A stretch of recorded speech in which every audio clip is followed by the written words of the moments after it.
I put something on my story yesterday and I said that this will be the most impactful podcast we have ever created. And I don't say that stuff just to generate some speculation and curiosity. I'm dead freaking serious when I say that. If you listen to this whole thing, this will be the most impactful podcast, one of the most impactful podcasts you read all year. I promise you that.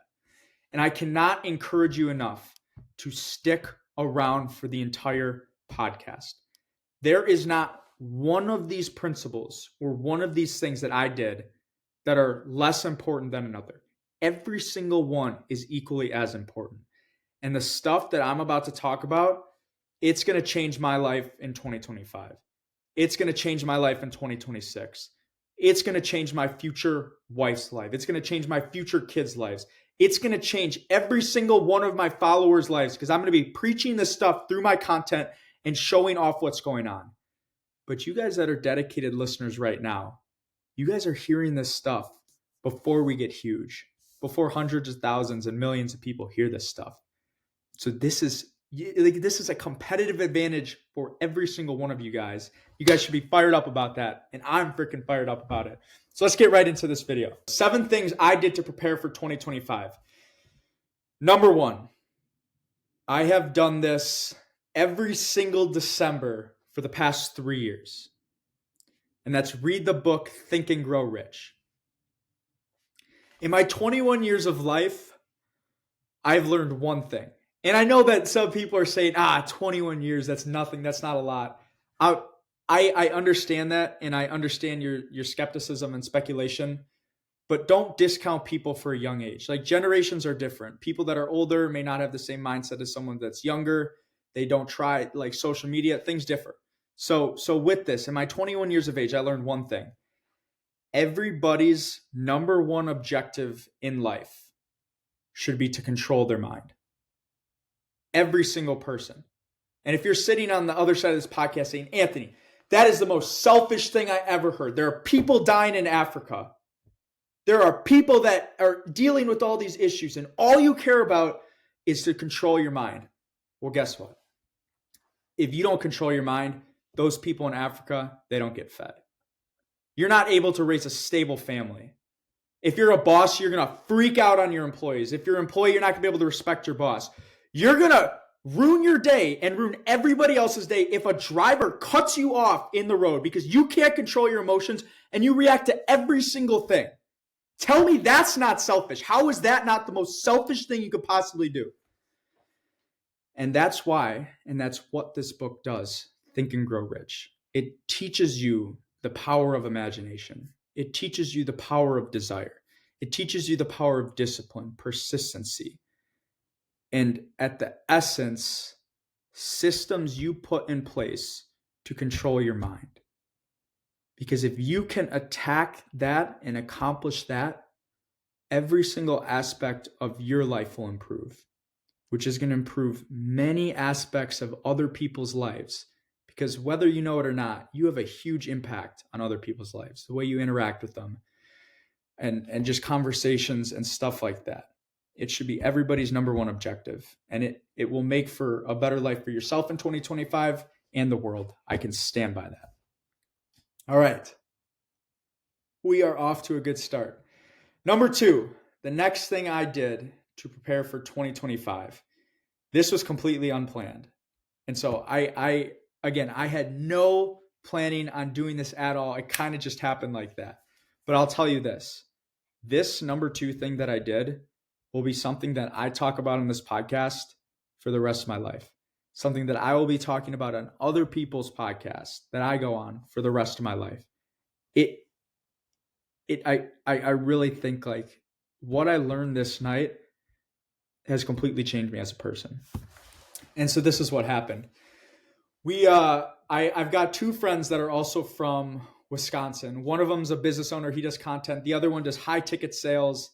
And he also makes content. These guys are freaking studs. Like, they're crushing it. They're crushing at what they do. I love being around these guys because it just fires me up. It gives me this extra sense of motivation. But whatever. So we all wanted to hang out and we're like, what should we do? What should we do? We ended up buying tickets for a Bucks game. So we go to a Bucks game and we're sitting there It's like, I mean, it's just an NBA basketball game. Honestly, the NBA too is kind of like a joke, bro. If you go to a college game and NBA, college blows it out of the water. But whatever, we're sitting there, we're kind of getting bored. It's halftime. We're like, let's go explore the stadium. So we went upstairs to a sky bar and we find a table at the sky bar. And so we're all sitting around and a conversation gets brought up where we're just like venting to each other, like our deepest struggles right now, like our deepest desires. What is in the way of us accomplishing this stuff? And we're just going around one by one and we're letting this stuff out. And we're trying to, it's like a mastermind. We're trying to bounce back and give each other ideas and advice. Like, how can we better this? And freaking like 30 minutes, boom, 30 minutes goes by. We don't even realize it, but it's super transformative. And we're all feeling like kind of fired up right now. Like, God, I just want to run through a wall. And so we get to a point, and then one of the guys is like, I mean, it's the third quarter. Should we go back to our seats and watch the game? And me and the other guy look at each other. We're like, fuck no. Let's get out of here, bro. Let's go to your apartment and let's start doing what we just did, but actually do it with purpose. So that's exactly what we did. We went to his apartment, grabbed a whiteboard, and started venting again and trying to get to the root cause of all of our problems and our struggles and why things aren't just sitting right now. And do you want to know the crazy thing?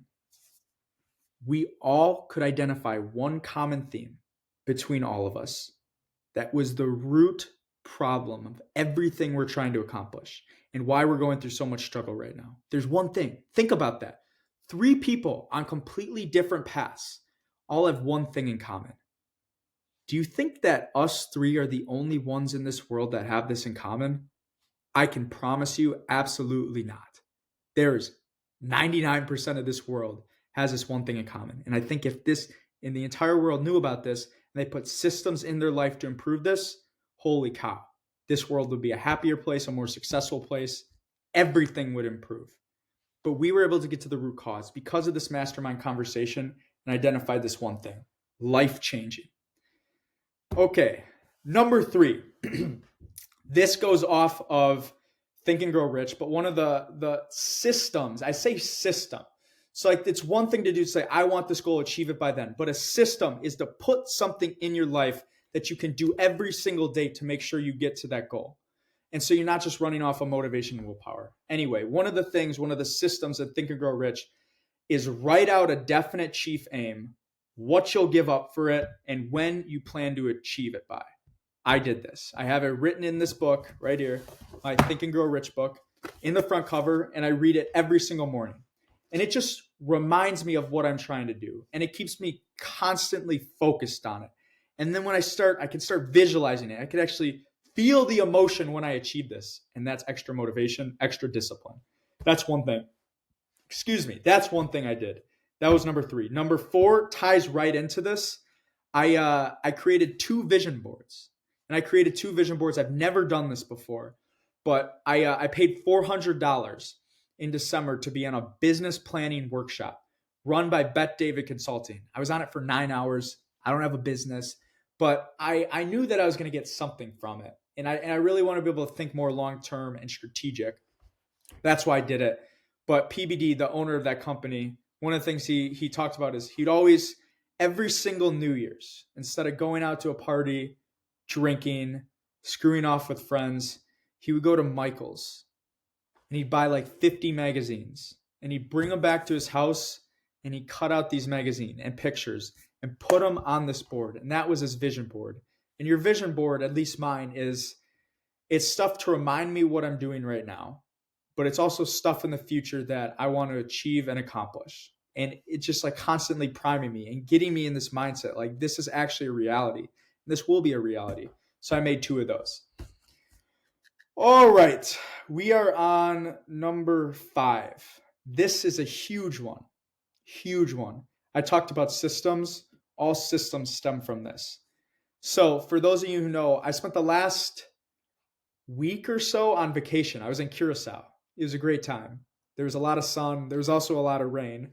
But maybe the rain was a blessing in disguise because I got to spend a lot of time in self-reflection. Like I went inside, what am I going to do? Sit on my phone? I decided to self-reflect. So I spent 3 straight days on this vacation analyzing myself in a different aspect of my life. And these were the 3 areas that I analyzed myself on.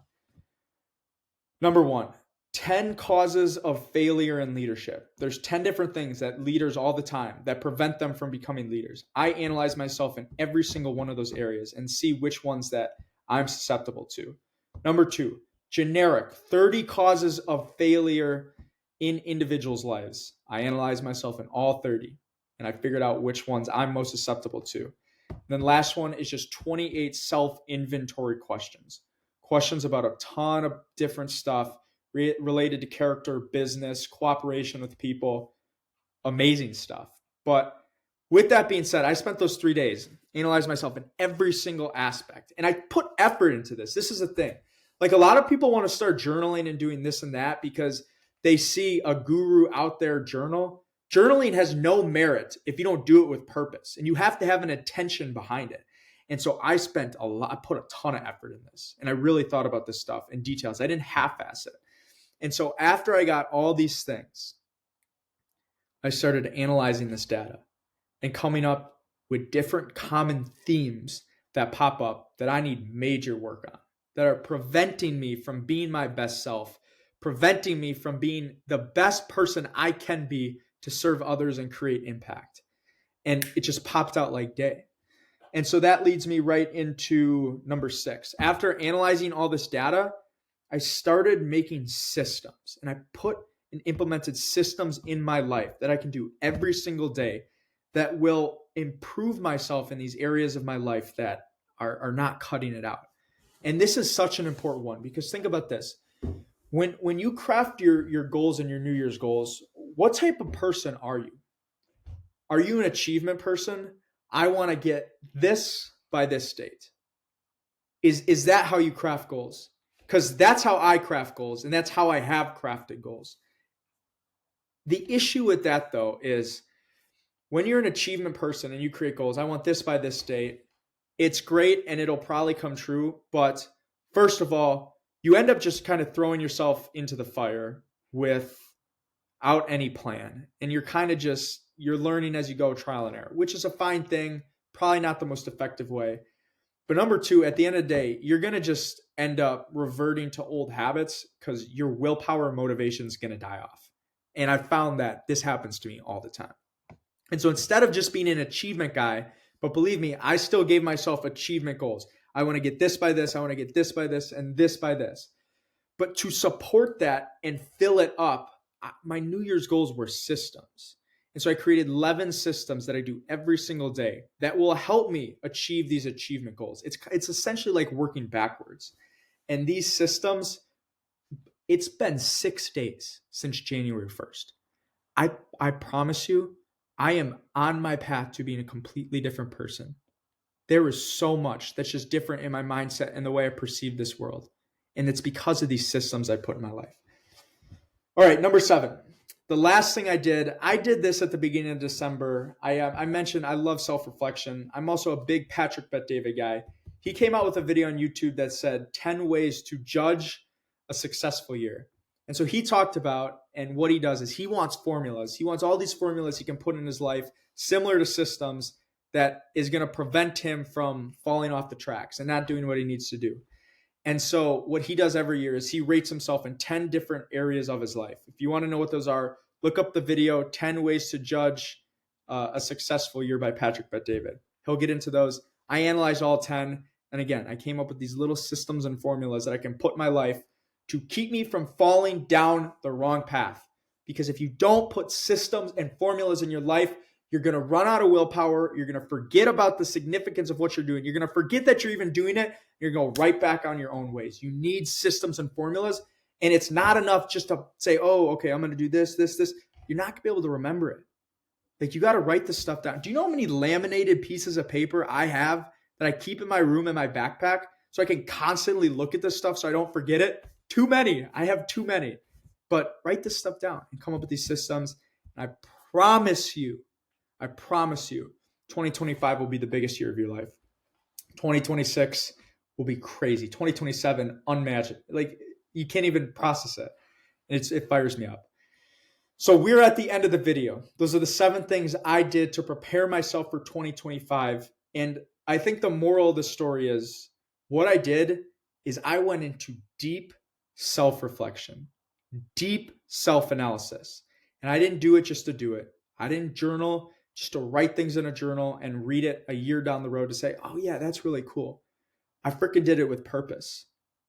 Like I did it with effort and detail to get to a root cause of where I am not my best as an individual. So I want to understand how to get to be my best as an individual so I can serve others.